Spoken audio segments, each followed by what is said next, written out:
जी भाई साहब, क्या उद्देश्य लेकर चले हैं आपने? ग्राम में क्या क्या समस्याएं सामने आ रही हैं जो आपने ग्राम प्रधान का चुनाव लड़ने की कोशिश की है, पर्चा भरा है, क्या सोचकर जनता के बीच में जा रहे हैं, क्या समस्याएं सामने आ रही हैं, कैसे जनता की समस्याओं का समाधान करेंगे?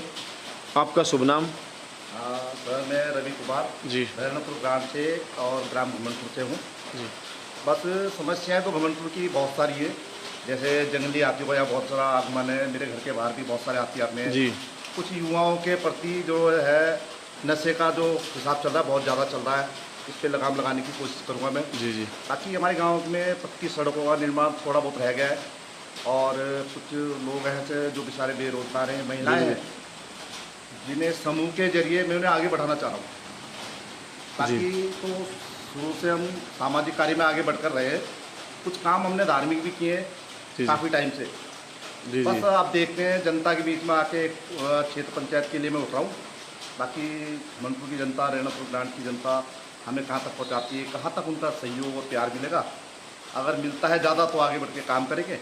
बाकी बिना पद के भी हम जो है आगे सक्रिय रहेंगे और अगर पद पे आ गए तो फिर तो 100% काम करेंगे। राजनीति में आने का क्या उद्देश्य है? लोगों का अपना अपना उद्देश्य होता है, किसी का धन कमाना उद्देश्य होता है, किसी का अपना नाम चमकाना उद्देश्य होता है। आपका उद्देश्य क्या है? देखिए जी, फिलहाल तो मैं राजनीति समझ के इस फील्ड में नहीं उतरा हूँ। बाकी इस रेणापुर ग्रांट से मैं जो हूँ राजनीति के हिसाब से नहीं उतरा हूँ जी।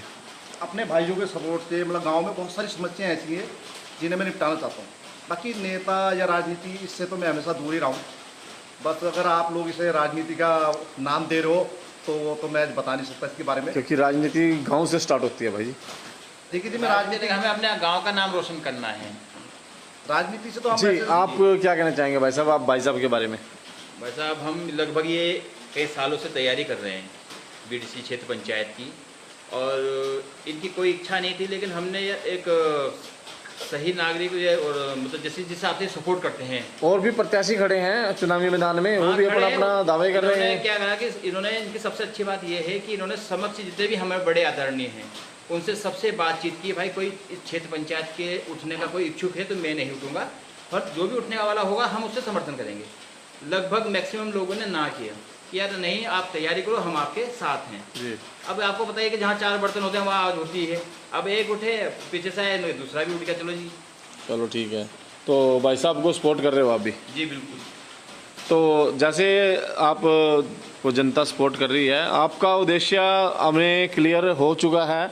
आप ये बताएं कि अगर जनता आपको जिता देती है, जीतने के बाद ज़्यादातर समस्या आती है लोगों को कि जनता के काम नहीं होते और जनता ने पीछे पीछे भागना पड़ता है, तो आपकी क्या ऐसा रहेगा जो जनता से आप वादे करेंगे वो पूरे करेंगे? देखिए सर, आपके भाई आप सही कह रहे हैं। हम आज गांव जो घूम रहे हैं जी, सबने इसी बात को कहा है कि आप 5 साल बाद फिर आओगे नहीं, पहले वाले आए नहीं। बट हमारा ऐसा कोई रीज़न नहीं है। हमारा प्लान है, एक रानी पोखरी क्षेत्र में सेंटर में एक ऑफिस होगा हमारा, बिल्कुल बाकायदा सबको उस ऑफिस का एड्रेस दिया जाएगा। वहाँ पे जो भी समस्याएं वहीं सुनी जाएगी और वहीं पे लिखित रिपोर्ट जो होगी वहीं से दर्ज होगी।